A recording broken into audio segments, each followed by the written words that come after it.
I don't think I have ever experienced a game like the Cub in my lifetime. Sure, platform games already exist and I've played many in my lifetime, but there's something about the Cub that's different and I just can't quite put my finger on it. It's equal parts haunting and frustrating, as well as beautiful and mesmerizing. What's it like? Put on your space helmet, tune into the radio, and stay clear of the Martians as we review the Cub. Before we go play in the apocalypse, would you mind liking and subscribing? And if you enjoy the video, feel free to share it amongst your friends. It's the best way creators like me get found on YouTube, and I can't thank you enough for doing so. The Cub follows a small child on Earth who was left behind after a catastrophic event. It's almost like the Jungle Book if it was set in the apocalypse, and it's also set in the same universe as Wasteland Golf, which I unfortunately am yet to play.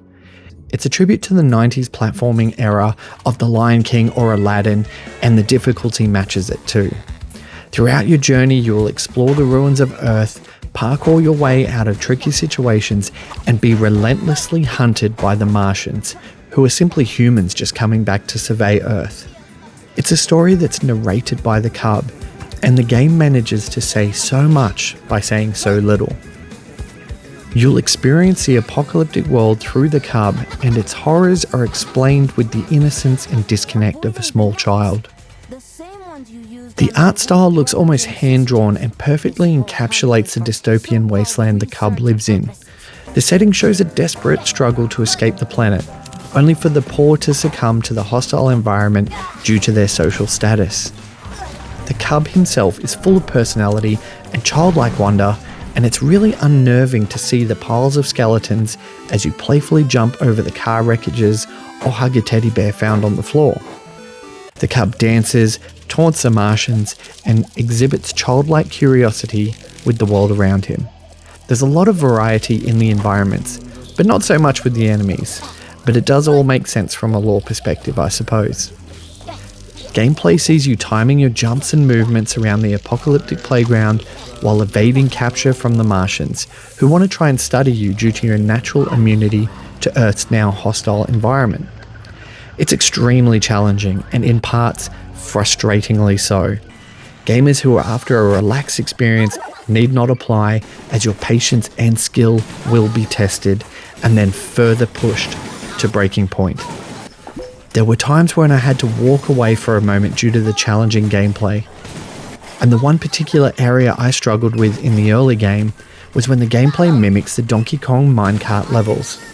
Unfortunately, this area felt like less of a basis of skill and more like a trial and error memory exercise, overcoming one obstacle to immediately die at the next, rinse and repeat.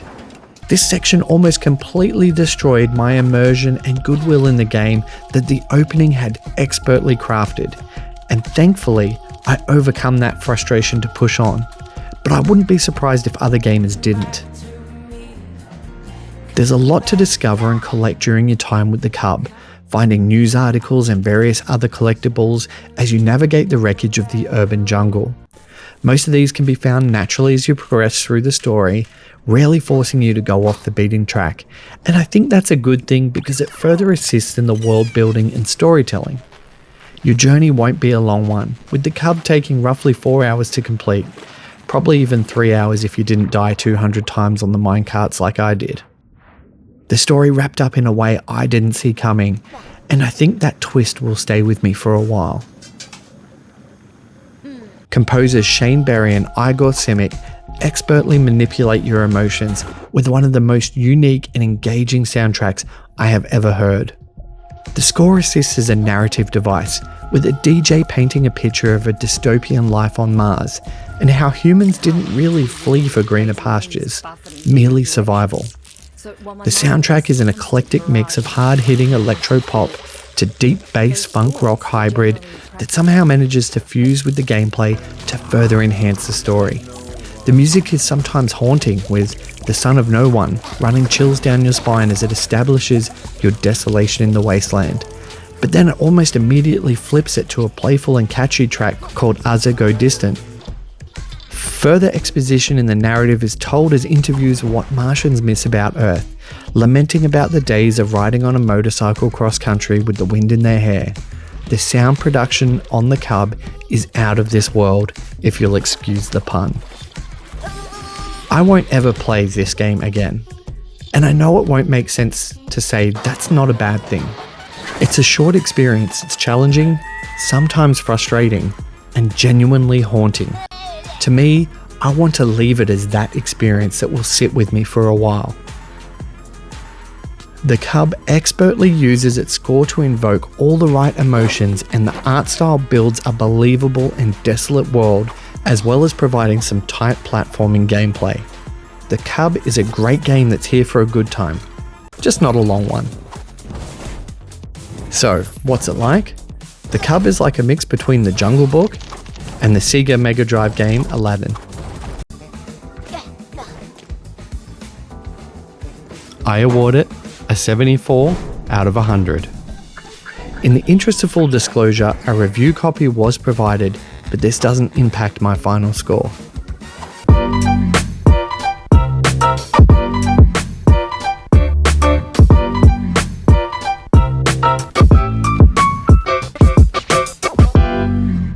Thank you so much for watching my video. I hope you enjoyed it. Because of amazing people like you, What's It Like is now my full-time job. I also do want to do a special shout out to my Patreons, S Hill, K Skip, and D Kite. I couldn't have done it without your support. Thank you.